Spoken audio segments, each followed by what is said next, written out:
Oh, hi. Didn't see you there. Welcome to Cooking with Sanji, with your host, yours truly. Now, the dish we'll be focusing on today is a classic Japanese curry. The dishes we'll be showcasing in these episodes are primarily rooted in Japanese culture, but they're also simple enough and quick enough that anybody can attempt to do them at home themselves. In fact, I highly suggest that you follow along. For this recipe, we'll be using the following ingredients and tools. A package of Japanese curry mix, half of one small yellow onion, 2 or 3 medium-sized carrots, potatoes, peeled and cut into even medium chunks. I suggest russet or Yukon Gold potatoes. 3 or 4 chicken thighs, skinned and boned if needed. And to add some variety and flavor, we'll be using some coconut milk and a little bit of sriracha hot sauce. We'll also be using some butter and some salt to add a little extra flavor. As for tools, a large saucepan with a lid and a spoon are all that you really need for this. Oh, and of course, a good sharp knife and a peeler. I've also taken the liberty of pre-cooking my rice as well.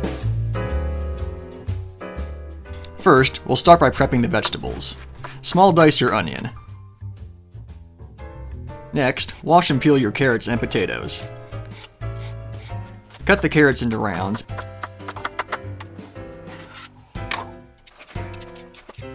And the potatoes into medium chunks. Next, we'll tackle the chicken. Be sure to do this step last to help prevent cross-contamination, and wash your hands, knives, and cutting board very well after you are done. Handling raw chicken without regard to sanitation can lead to some very undesirable effects in your food preparation.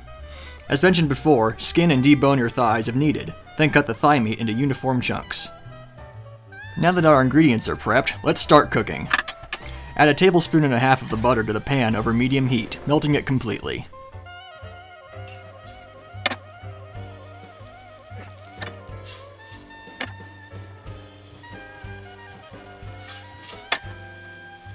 Add the chicken and onions, searing all the chicken pieces lightly and sweating the onions for at least 3 minutes.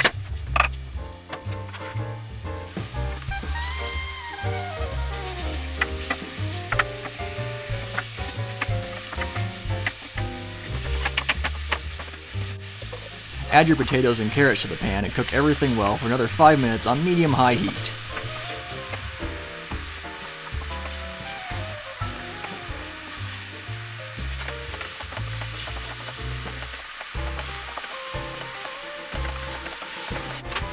Now, add in a can of coconut milk and less than half of a cup of cold water.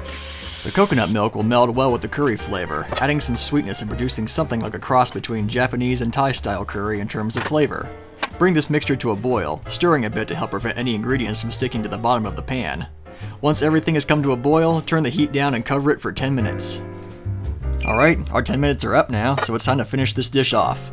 If it appears that there is too much liquid in the pan, go ahead and drain some of it off first.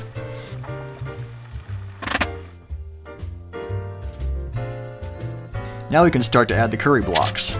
Start by breaking them up in the package and adding them one at a time, making sure to break each one down completely. 2 or 3 blocks should be just the right amount.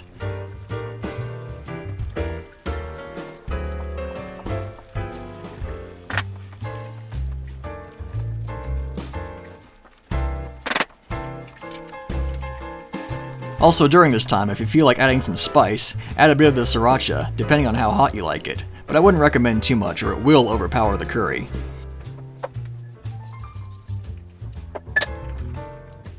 After this is all incorporated together, turn the heat off. Plate up some fresh steamed rice and spoon your curry over it, making sure to cover the rice well with the sauce. And there you have it, Japanese style curry with coconut milk over rice. Be sure to keep track of us on our Facebook page, as well as our YouTube channel, where I'll be uploading more videos of delicious Japanese cuisine. Until then, itadakimasu, bon appetit, and happy cooking!